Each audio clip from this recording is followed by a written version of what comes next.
Muito boas tardes a todos, sejam bem-vindos e espero que venham com toda a vossa paciência para me poderem aturar durante o tempo em que eu, como dizia o outro, falava bem, vou vocifrar para todos.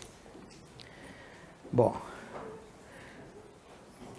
o professor Barbas Homem é que eu nunca sei dizer que não, pediu-me para eu falar sobre a história.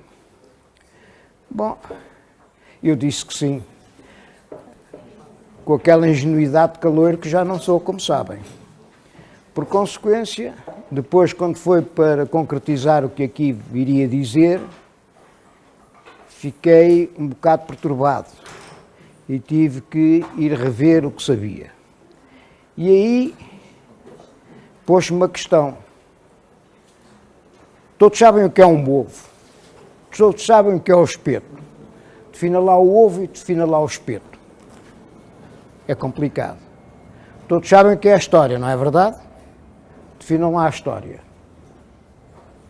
Bom, isto lembra-me algo que se passou há muitos anos na Faculdade de Letras com um grande professor de Filosofia, o professor Vieira de Almeida, que no exame de licenciatura em Filosofia, um aluno, durante a exposição, falou tanto em filosofia, filosofia para aqui, filosofia para ali, filosofia para além, que o professor disse: olha, eu sou obrigado a perguntar, não é muito justo, mas porque é no exame de licenciatura de um curso em filosofia, o que é que entende por filosofia? O aluno ficou atrapalhado e disse: mas Vossa Excelência quer que eu fale da filosofia em si, em dó, em ré, em mi, como quiser. Foi um estampanço. Bom,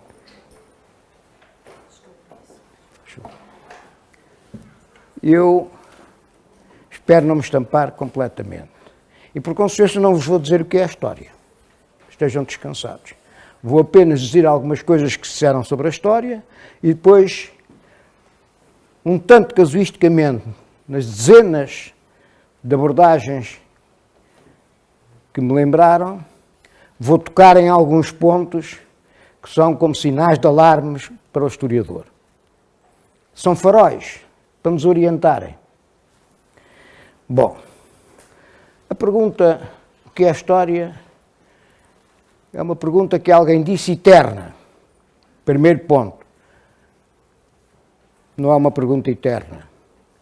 Porque os historiadores, eles próprios, dizem que a história começou há não sei quantos anos. E a regra geral, se lerem muitos tratadistas normais, é que a história começou há 4.000 anos. Mas outros dizem não. A história começou desde que houve a escrita. E a escrita é dificilmente datável de há 4.000 anos. E outros dizem não. Sabe-se que outros dizem não. Atenção, porque a história não é feita apenas das fontes escritas, ou como aquilo depois os historiadores do século XIX diziam, os arquivistas dos manuscritos.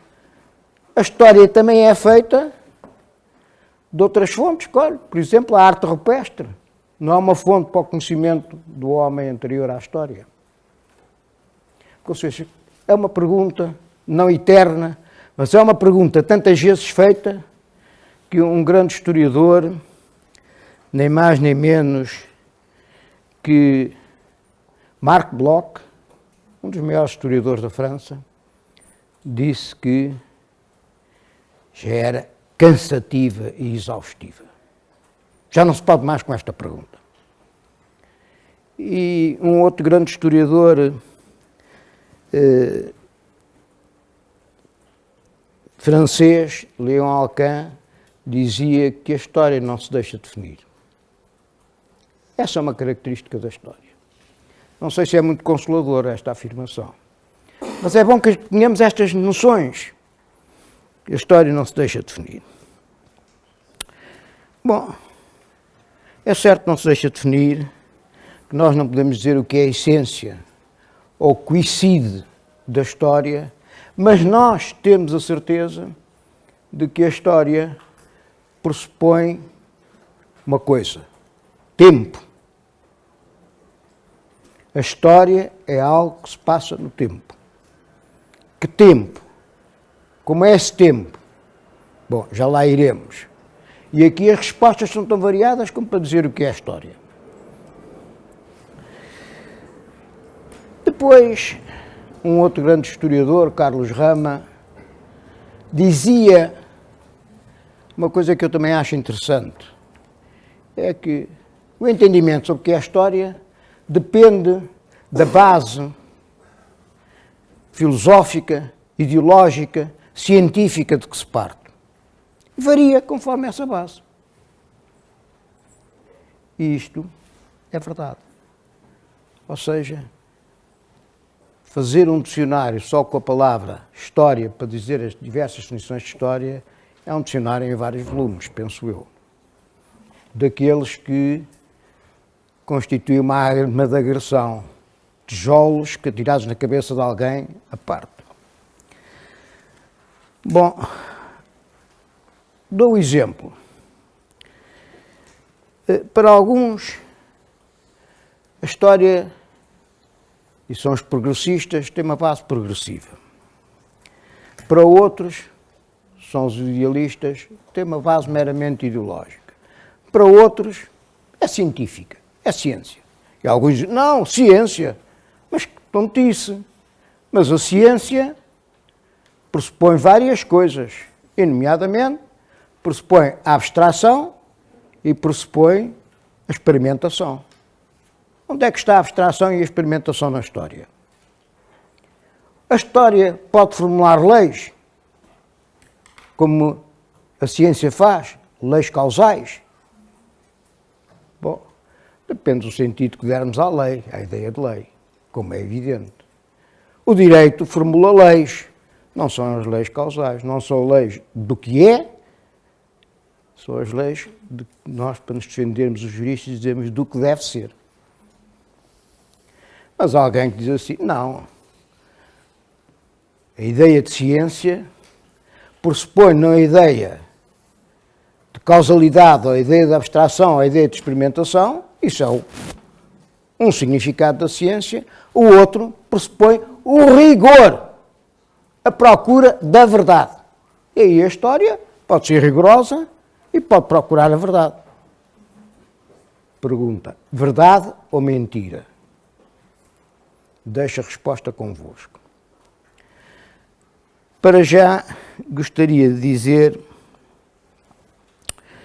que há uma coisa que me parece verdadeira, e foi um grande autor que disse, seja o que for a história, ela é tempo. E seja que tempo for, o tempo da história é um tempo único e irreversível, não se volta atrás. Ou melhor, volta-se atrás, mas apenas na nossa mente, como procura, como objetivo. Não se volta atrás na nossa vivência. Desgraçados de nós que quisermos viver a história e recusarmos o presente. Isto lembra-me a história do alpinista. Há vários tipos de alpinistas. Um tipo de alpinista é o chamado alpinista cansado. Outro tipo de alpinista é o alpinista imprudente. E outro tipo de alpinista é o alpinista objetivo. O alpinista cansado é um conservador. Não quer sair da sua comodidade.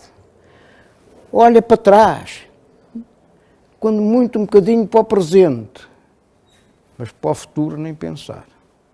O alpinista imprudente atira-se à escalada sem sequer perceber que não tem força, não tem meios para chegar lá acima. E tomba. O outro vai por fases, por etapas, de acordo com os seus meios, e recomeçando quantas vezes, ou recomeçando pelo menos as partidas, sucessivamente. É como o caminho a pé, para os cristãos perceberem bem, até Fátima. Fazer a caminhada toda a pé até Fátima, seguida, ninguém faz. Mas fazê-la por fases, parar e continuar, muita gente faz. Eu dou este exemplo religioso para se perceber o que é que se quer dizer com esta história do alpinista. Por consequência, a história é tempo e é única e irreversível. Isto parece-me qualquer coisa que é importante nós não esquecermos. Muitas vezes dizem, eu sou historiador. Ah, é historiador? É. Lembro-me que um historiador precisou de consultar um psicólogo. E o psicólogo disse assim, então o senhor o que é? Sou historiador. Ah, é? Olha, e de que é que gosta? Olha, gosto, por exemplo, de antiguidades, de arte antiga, etc. Gosta de história e gosta de antiguidades. Você está muito doente, está dominado pela fuga à realidade. Bom, viver a história, procurar vivê-la é um contrassenso e apaixonar-nos por ela de tal maneira que não vejamos o presente é perfeitamente uma fuga à realidade. A história só tem utilidade em função do presente e eventualmente em função do futuro.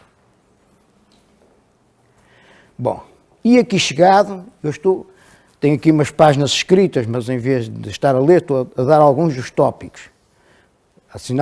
Acionar faróis, como eu digo.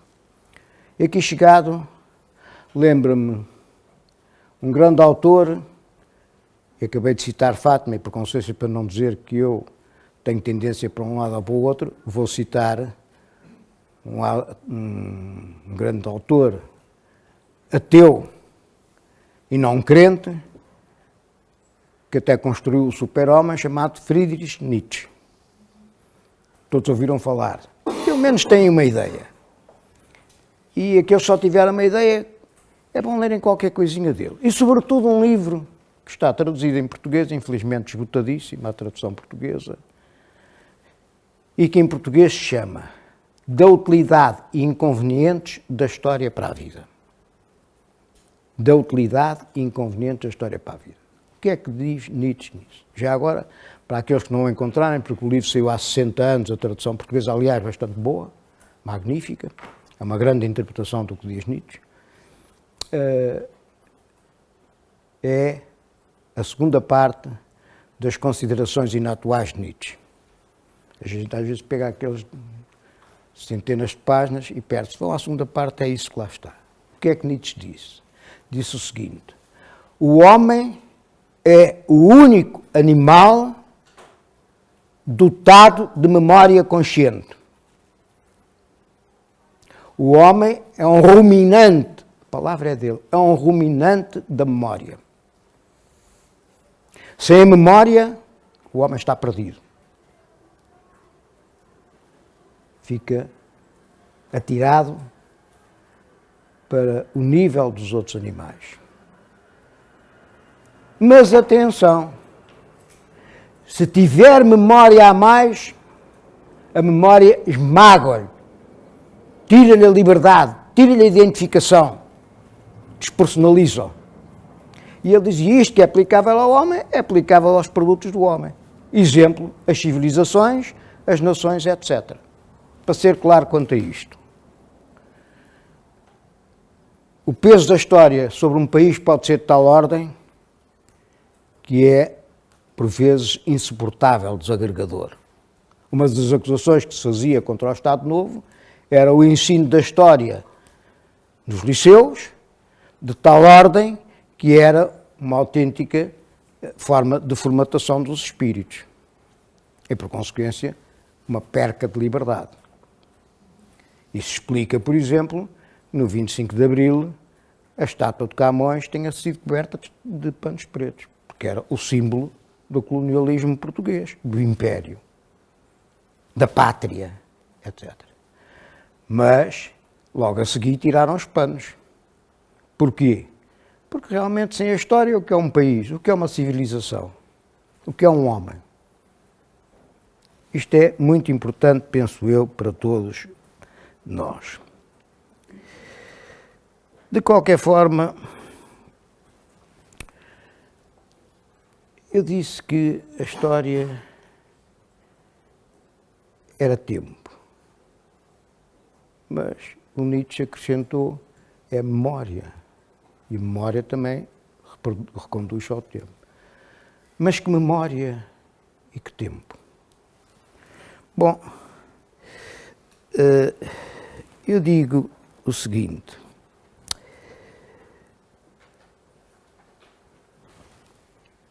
É um tempo que nós temos que determinar em cada estudo. Todo historiador tem que começar por delimitar, e esta é uma das limitações, já vou falar outras, para delimitar o tempo a que se está a reportar, em que o seu discurso, que a sua investigação abrange, e, para além disso, tem que olhar para ele com rigor tão grande que, se a história não é uma ciência, é uma disciplina do conhecimento. E esta ideia de rigor, que realmente é muito importante, tem sido de tal maneira manipulada por vezes que um grande historiador, Henri René Marrou, dizia que a história era o conhecimento cientificamente elaborado do passado, mas sem esquecer a lição de um grande historiador alemão, Ranke, que dizia que a crítica, o rigor, existe de tal forma ao historiador que por vezes transforma-se o historiador no eunuco. Isto é para nós termos a ideia. Temos de ser rigorosos, temos de ser objetivos, mas atenção, não podemos deixar que isso se transforme em baias. Porque senão estamos como certos animais que conhecem aquelas baias e não veem nada para os lados. Veem para a frente e apenas um bocadinho. Bom, é uma disciplina por consequência no tempo. Mas disciplina de quem? Do homem. Pois o homem é o único que é capaz da memória, que é capaz de memória consciente, é do homem. Do homem, mas o homem vive isolado? Bom, lembro-me que quando eu era aluno, tive um grande professor de Filosofia e de História, que se chamava Joel Serrão, aluno do liceu. Tinha aquela chique espertesice, que é própria de 16 a 17 anos, que era, eu cá sei tudo e sei contestar tudo, sei o sim e o não, e, efetivamente, por um problema muito simples. Está bem, tudo isso é bonito, mas, finalmente, como é que eu devo agir? Porque, se o senhor me diz que a história pode ser de um só indivíduo, eu digo, bem, no tempo, um só indivíduo, o único, foi o Robinson Crusoe. E ele disse-me, tem razão, o Robinson Crusoe é uma ficção, mas foi por isso que eu disse assim, para tu perceberes que a história se reporta à pessoa, ou melhor, às pessoas, em sociedade, no viver comunitário, coletivo. Robinson Crusoe, o homem isolado, que não tem contacto com o mundo, é uma ficção. E o próprio Robinson Crusoe tinha começado por ter e acabou por tê-lo outra vez. O período de isolamento foi apenas o período do naufrágio, enquanto ele viveu na ilha deserta. Isto é bom nós percebermos um bocadinho isto. Consequência, é disciplina rigorosa, objetiva, do homem em sociedade, através do tempo. Bom, agora, o homem em sociedade. Mas o homem é várias coisas, não é? O homem não pensa? Bem, costuma-se dizer que o homem é animal racional, que é o único animal racional que existe. De onde eu acredito, tenho fé em que o homem seja racional. Às vezes não parece. Mas isso, enfim, deve-se muito a certos génios. Mas o homem é um animal racional. Bom, como animal racional, tem sentimentos, tem emoções e tem pensamento estruturante. Certo? E é isso que lhe permite ter ação, movimentar-se conscientemente, escolher os seus targets, isto para empregar uma linguagem muito em moda que é a saxónica, porque senão dizem que eu já estou desatualizado, os seus objetivos, se quiserem. Bom, é verdade. Então isso pressupõe duas coisas. O homem enquanto espírito, enquanto mente, e o homem enquanto corpo. E ambos têm o seu dinamismo próprio. E até interagem. Bom, isto é verdade. Isto põe um problema. Mas então estamos a falar de quê? Da história idealista ou da história material? Bom, e aqui temos, entre os idealistas à maneira de Hegel e outros tantos, passava aqui uma tarde a citá-los, e os materialistas, nomeadamente os ditos marxistas, um conflito.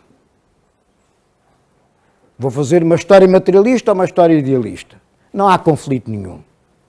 Há excesso de puxar para um lado ou para o outro. In medio virtus. A virtude está no meio. Isto, a história como ideal e a história como material, lembra-me sempre a balança da justiça. Não está estática, vai pendendo para um lado ou para o outro e compete ao historiador ver como é que estão os pratos da balança. E, sobretudo, logo à partida, dizer eu quero estudar, como diriam os marxistas, as estruturas, ou como diriam os marxistas, as supraestruturas. Eu quero estudar as ideias ou quero estudar o desenvolvimento material da civilização. Bom, eu disse, como dizem, diria talvez, como atribuem, porque Marx não foi daí abaixo.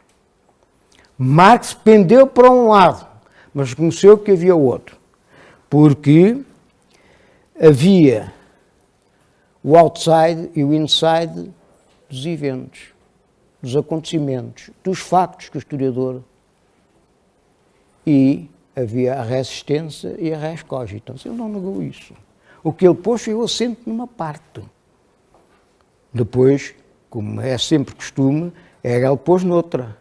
Mas os idealistas extremaram a sua posição e os materialistas extremaram também. Ou seja, uns atraiçoaram Hegel, outros atraiçoaram Marx. O que um propendeu foi para o idealismo, mas não disse que era apenas o idealismo. O outro propendeu foi para o materialismo, mas não disse que era apenas o materialismo. Não negou. Fez uma síntese, fizeram? Não. Por isso é que os pratos balançaram e os seus discípulos balançam, carregando ora num, ora no outro, ou sendo instáveis. Isso é muito importante, nós termos este feeling. Bom, se eu quiser estudar, por exemplo, o que se passou em certos países, e noutros até, em que não foram países atingidos pelo marxismo em cheio, mas foram colateralmente,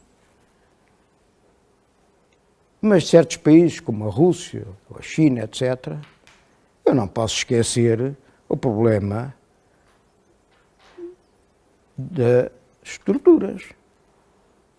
Mas, se eu quiser estudar noutros, tenho que não esquecer. Mas deixou de haver ideal nesses países? Deixou de haver ideias? Não. O problema é saber onde é que está o desfazamento. Isto leva-me a outra questão, outra antinomia. Como reparam, não sei se já repararam, eu estou-lhes a dar uma dose de antinomias para lhes estragar a digestão ao jantar. Mas é esse o meu papel agora, é sacudir os vossos neurónios, como isto me tem sacudido ao longo dos anos e me tem tornado ora feliz, ora infeliz. Mas, apesar de tudo, estou mais feliz com ter sido historiador do que não ser. Ora bem, isto para dizer o quê? Eu não posso, de facto, cair naquela sociologia estilo Durkheim, que nega completamente o ideal. Mas aceito uma sociologia que tem sempre um acento muito mais positivista, não nego totalmente isso. Por consequência, o problema está na dose. Desculpa, é como aos remédios. Quantum satis. E é isso que o historiador tem que fazer. É, como diz um historiador francês, faire varier les accents. Ou estar atento às diversidades. Ou que no momento supera no outro. Isto é muito importante. Mas, claro, isto não impede que há quem se dedica à história material, com todo o direito, e quem se dedica à história ideal, das ideias. E quando falamos na história das ideias, falamos na história do pensamento, na história das doutrinas, na história dos conceitos, etc. E aí põe-se um problema. É que é difícil, por exemplo, afastar as ideias totalmente, como é difícil funcionar sem os conceitos. Só que os conceitos, como alguém dizia, são redutores. As ideias são apenas uma parte da própria existência humana. E os conceitos, em si mesmo, notem bem, são tão redutores que alguém dizia que são imóveis, são estáticos. Eu parto de um conceito e ao sair dele, eu estou absolutamente metido numa armadura de ferro para compreender o que se está a passar. Isto quer para o meu próprio tempo, quanto mais para o tempo passado.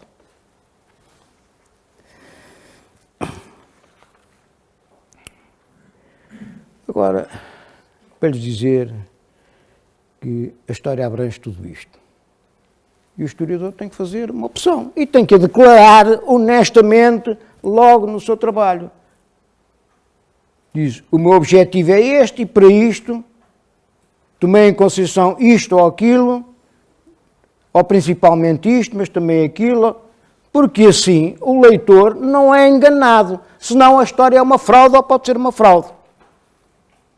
E a fraude histórica devia ser criminalizada. É uma das coisas que, se eu fosse deputado, ia propor. Graças a Deus nunca tive tendência para a política. Bom, ou infelizmente, não sei, Deus é que saberá. Mas é só para dizer, a história fraudulenta não nos interessa a ninguém. Eu tenho que dizer à partida qual é o meu objetivo, qual é a minha linha para atingir o objetivo e tenho que relativizar em cada momento. Isto é, para mim, extraordinariamente importante. Agora, concepções de história. Bom, há tantas, olha, eu vou recorrer aqui à minha cabulazita, não vai esquecer-me algumas, estou apenas a dizer algumas. Bom, há da história visões teológicas. Visões que se reconduzem, no fundo, ao problema de Deus. Há visões providencialistas. Eu não acredito em Deus, mas há providência. Aqui já não é providência divina, mas... Bom, depois há escatológicas. A história como caminhando para o fim do mundo. Até já houve quem escrevesse que a história já